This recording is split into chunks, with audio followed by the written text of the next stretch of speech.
नमस्कार, STV news देख रहे हैं आप। आज की प्रमुख खबरों के साथ मैं हूं नफीस अंजुम। आइए नज़र डालते हैं सबसे पहले सुर्खियों पर। सीतामढ़ी जिले के परियार थाना क्षेत्र में अपराधियों के हौसले बुलंद, चाचा भतीजी को मारी गोली, घटनास्थल पर ही हुई मौत। नेपाल में पोखरा से काठमांडू जा रही बस नदी में गिरी। नदी में बस के गिरने से 14 भारतीयों की मौत तथा 16 लोग हुए घायल। लगातार तेज बारिश से पूर्वी चंपारण के सबसे बड़े व्यावसायिक शहर रक्सौल हुआ जलमग्न। सड़कों से मॉल तक और बैंकों से लेकर अस्पताल तक जलमग्न होने से रक्सौल नगर निगम की खुली पोल। नल जल योजना के पानी टंकी के समीप चार दीवारी को लेकर हुआ विवाद। मौके पर पहुंची पुलिस ने बंद कराया काम। बंजरिया प्रखंड कार्यालय के समीप जर्जर सड़क और जल जमाव से ग्रामीण और राहगीर हो रहे काफी परेशान। स्थानीय प्रशासन से अविलंब सड़क दुरुस्त कराने तथा जल निकासी की व्यवस्था करने की मांग की। केंद्र सरकार के तरफ से चंपारण वासियों के लिए एक अच्छी खबर है। खबर के मुताबिक मुजफ्फरपुर से मोतिहारी होकर आनंद विहार तक अब चलेगी स्पेशल ट्रेन। मोतिहारी शहर के बरियारपुर में ओकाया कंपनी ने खोला अपना एक्सक्लूसिव शोरूम। कंपनी ने अपना ई रिक्शा तथा ई लोडर वाहन किया लॉन्च। बंजरिया प्रखंड के अजगरी गांव में करंट लगने से हुई युवक की मौत, परिजनों ने काटा बवाल।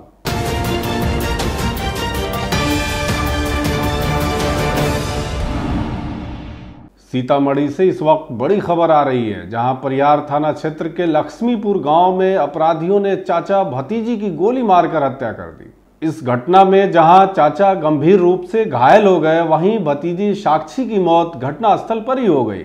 घायल व्यक्ति को इलाज के लिए शहर के ही एक निजी नर्सिंग होम में भर्ती कराया गया। वहीं मौके पर पहुंची पुलिस ने शव को कब्जे में लेकर पोस्टमार्टम के लिए सीतामढ़ी सदर अस्पताल भेज दिया है।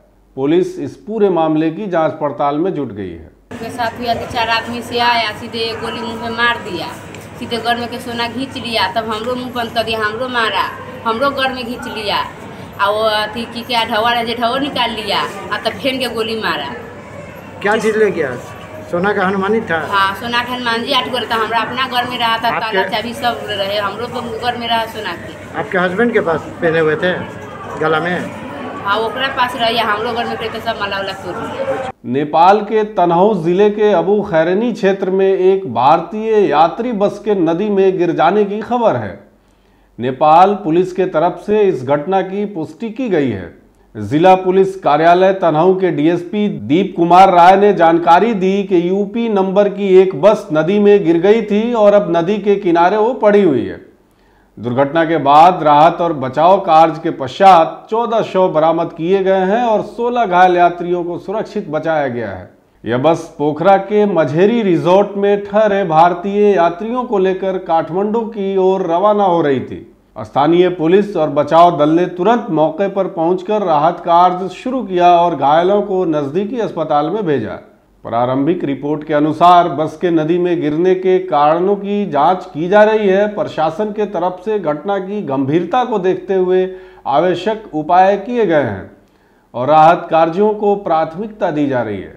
इस दुखद घटना ने स्थानीय समुदाय और यात्रियों के बीच चिंता और शोक की लहर फैल गई है। प्रशासन और बचाव दल इस हादसे की सभी परिस्थितियों की गहराई से जांच कर रहे हैं और प्रभावित परिवारों को हर संभव सहायता प्रदान की जा रही है। आज सुबह से हुई बारिश की वजह से पूर्वी चंपारण के सबसे व्यावसायिक शहर रक्सौल में सड़क से मॉल तक और बैंक से अस्पताल तक जल जमाव की स्थिति उत्पन्न हो गई। मौसम विभाग ने बिहार के 23 जिलों में येलो अलर्ट जारी किया है और अगले 72 घंटों में अच्छी बारिश की उम्मीद जताई जा रही है। तेज बारिश ने रक्सौल नगर परिषद की पोल खोलकर रख दी है। लगातार नगर परिषद के द्वारा जल जमाव को दूर करने का दावा किया जाता रहा है, लेकिन सुबह में हुई बारिश ने रक्सौल शहर को झील में तब्दील कर दिया है। कई मॉल, बैंक और अस्पतालों में पानी भर चुका है, जिससे लोगों को काफ़ी परेशानी का सामना करना पड़ा है। वहीं स्कूल जाने वाले बच्चे या बाजार जाने वाले लोगों को भी काफ़ी परेशानी हो रही है। कुल मिलाकर देखा जाए तो बिहार में मानसून अब तक सामान्य रूप से बना हुआ है। मझौलिया थाना क्षेत्र के लालसरैया पंचायत स्थित वार्ड नंबर 5 में निर्मित नल जल योजना की पानी टंकी की 4 दीवारी और रास्ते तथा सड़क के अतिक्रमण को लेकर विवाद उत्पन्न हो गया।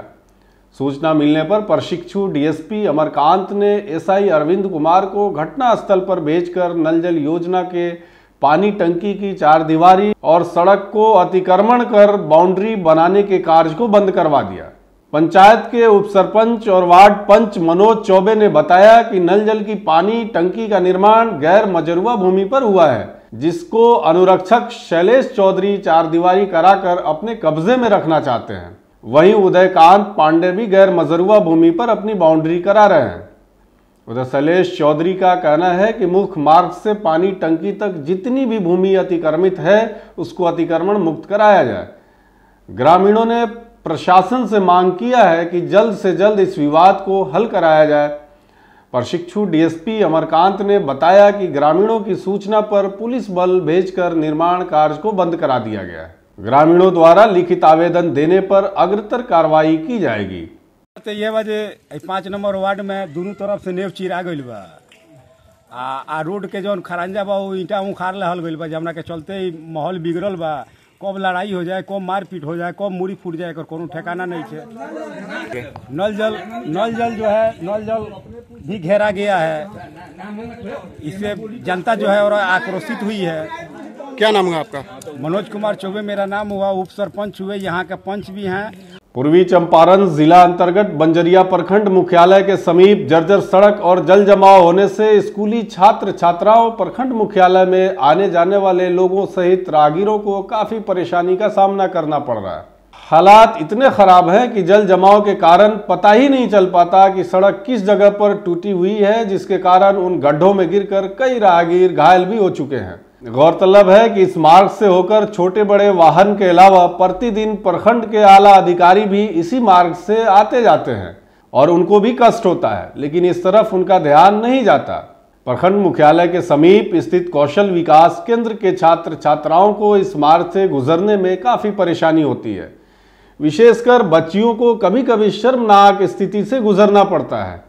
राहगीरों ने प्रशासन का ध्यान आकृष्ट कराते हुए अविलंब सड़क निर्माण और जल निकासी की व्यवस्था को दुरुस्त करने की मांग की है। बहुत परेशानी होती है। यहाँ बच्चे आते हैं ट्रेनिंग लेने, KYP सेंटर है जहाँ बिहार सरकार द्वारा संचालित व्यवस्था है, इसको हम लोग चलाते हैं। तो बच्चियों को कठिनाई होता है, बच्चों को कठिनाई होता है, अभिभावक गणों को भी कठिनाई होता है। ब्लॉक मुख्यालय है तो स्वाभाविक है जब उन लोगों को भी कष्ट होता होगा, तो काफ़ी परेशानी है। इसको बन जाना चाहिए। देखिए आपके सामने है, इसका कोई ना कोई उपाय होना चाहिए। यहाँ बहुत सारे लोग, अधिकारी लोग भी आते हैं, हमारे ख्याल से उन लोगों के संज्ञान में आना चाहिए यह बात, लेकिन अभी तक नहीं आया है। शशि भूषण पांडे यहाँ पे है, हम KYP सेंटर पर हैं। बहुत तरह का परेशानी होता है सर। मेरा स्टूडेंट जो आता है सर, बहुत सारा गिर भी जाता है सर। तो पूरा लाइट के बारिश जब भी होता है तो और सामना करना पड़ता है स्टूडेंट सब के लिए सर। यही सब कहना है कि जल्दी से जल्दी इसको समाधान हो जाए।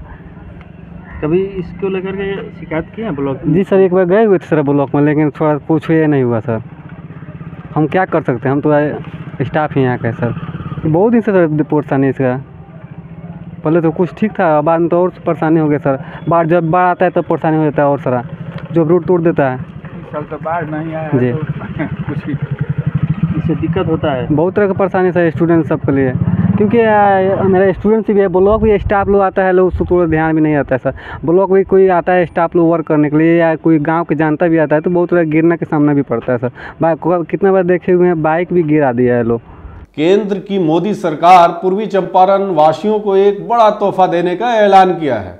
इसी क्रम में सरकार ने मुजफ्फरपुर से मोतिहारी होते हुए आनंद विहार तक स्पेशल ट्रेन चलाने का फैसला लिया है। सप्त क्रांति ट्रेन में यात्रियों की भारी भीड़ को देखते हुए रेलवे ने एक बड़ा फैसला लिया है।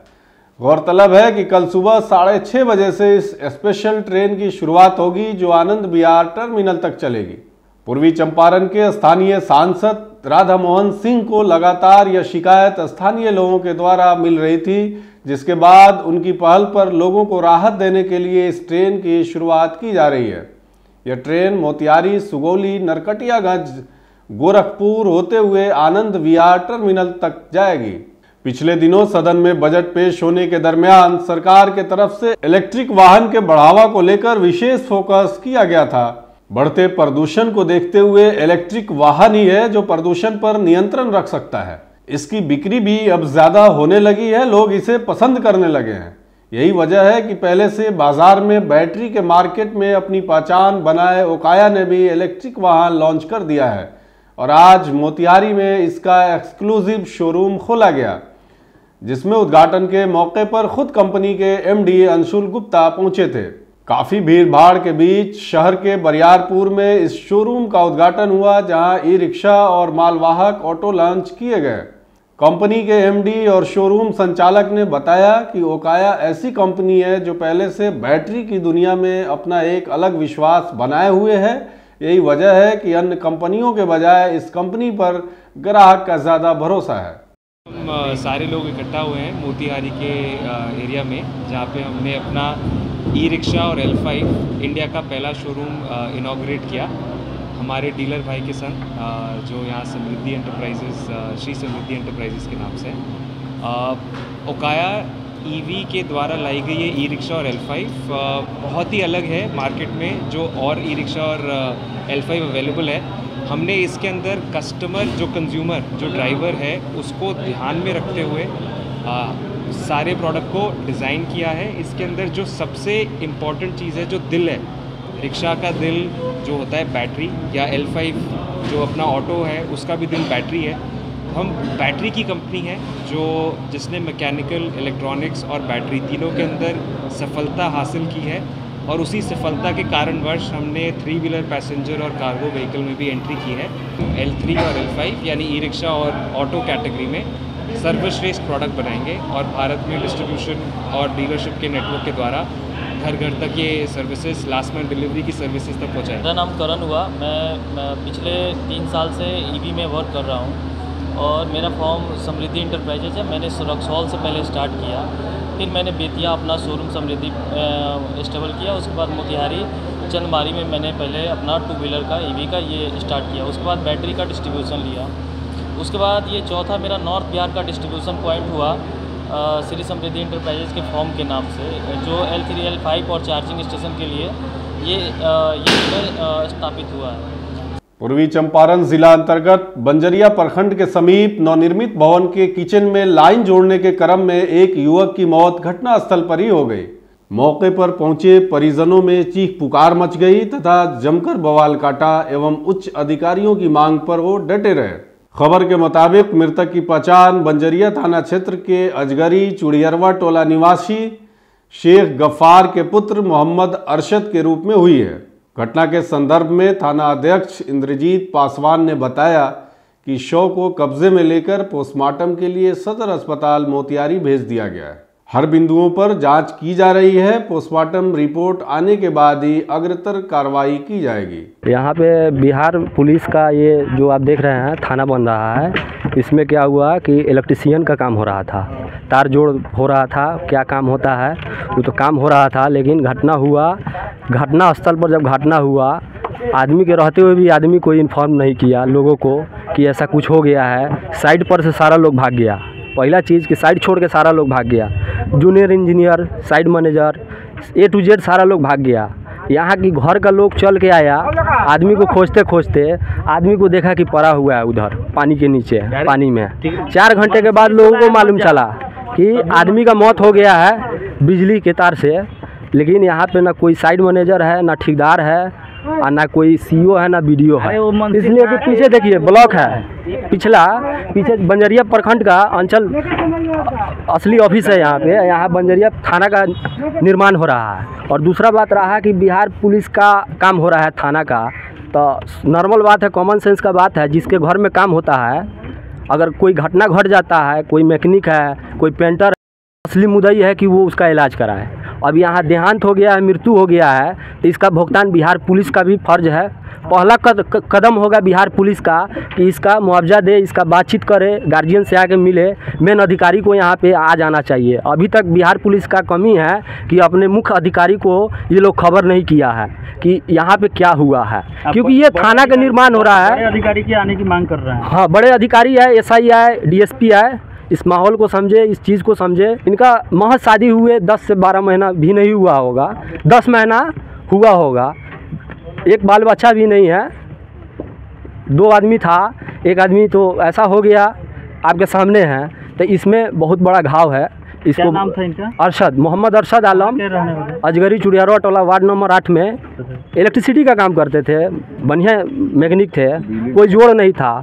ऐसा व्यक्ति था कि एक उदाहरण है लोगों के लिए, लोगों के बीच में। उनके हम भाई हैं। क्या नाम हुआ? मोहम्मद कलामुद्दीन हमारा नाम हुआ, वार्ड नंबर 8।